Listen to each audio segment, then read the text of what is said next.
Good evening, everyone. And I always appreciate everyone that always join me here or take their time to be with me here. This evening, I want to talk about something critical. And what is that? The state of insecurity in Nigeria, especially the current bandit activities in Nigeria.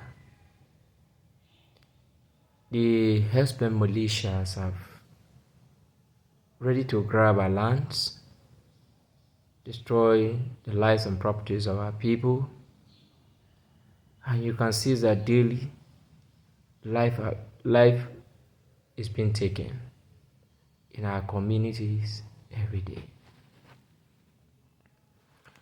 And it's so sad to see your brother, your sisters, your relatives dying, not just dying of any kind, but being killed.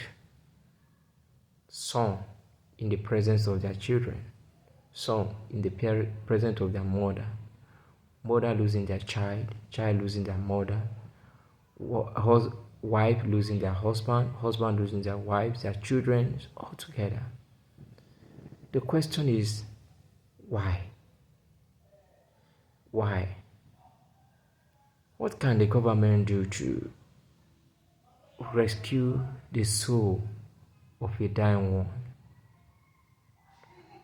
But when you look at all this, one can clearly see that our government, they do less about what they are to do. And we all understand that the sole responsibility of every government is to protect the life of their citizens. But the life is no longer being protected in our own nations. We can no longer rest in our own nations. We are calling on government to arise and do something. But funny enough, even our security well-being as a country have been jeopardized and politicized. And our politicians and our leaders who work to be the defenders of our lives and properties toys with their lives. They care less about it. And some were being accused by some governors to be sponsors of the means that is happening in various states. Our security personnel are also playing roles in taking down the citizens. Sometimes, instead of going against the people committing these atrocities, the victims are being penalized. Instead of allowing people that do not have access to security to defend themselves, arm themselves and protect their properties, their lands, their loved ones, they are being disarmed, while those who are armed to the teeth, destroying lives and properties, were allowed to go scot-free. How long is this going to continue in our nations? Our peoples are bleeding. Look at IDP camp everywhere. One in his own country living in IDP camp for 2-3 years without being resettled, for crying out loud. Is that the best government can offer? Funny enough, even the IDP camp is not secured.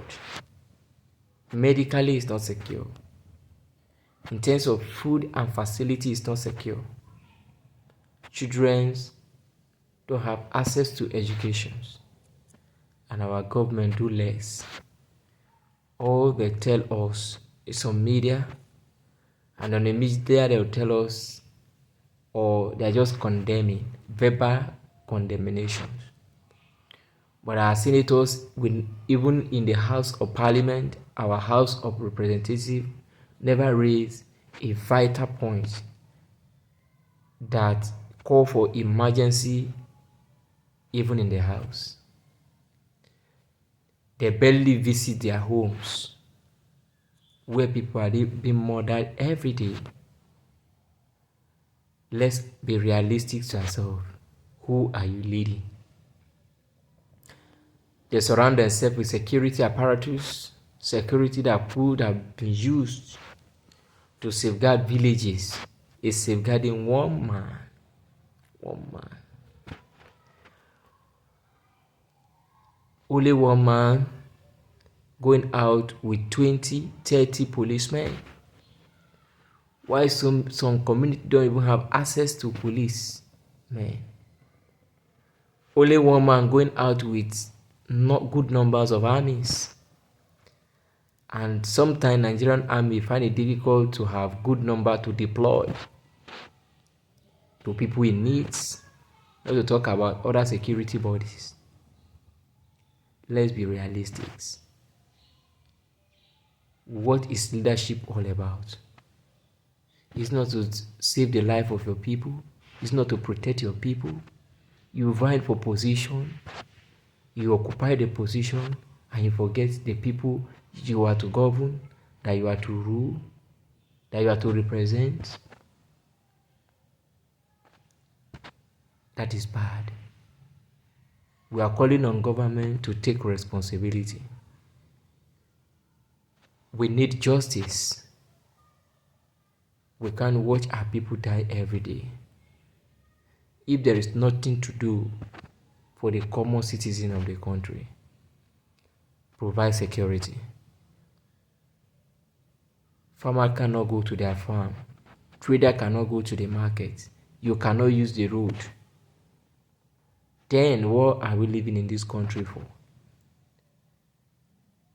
We are pleading and calling on government and our leaders to awaken for their slumber and see the necessity of saving the life of their dear citizens. God bless Nigeria.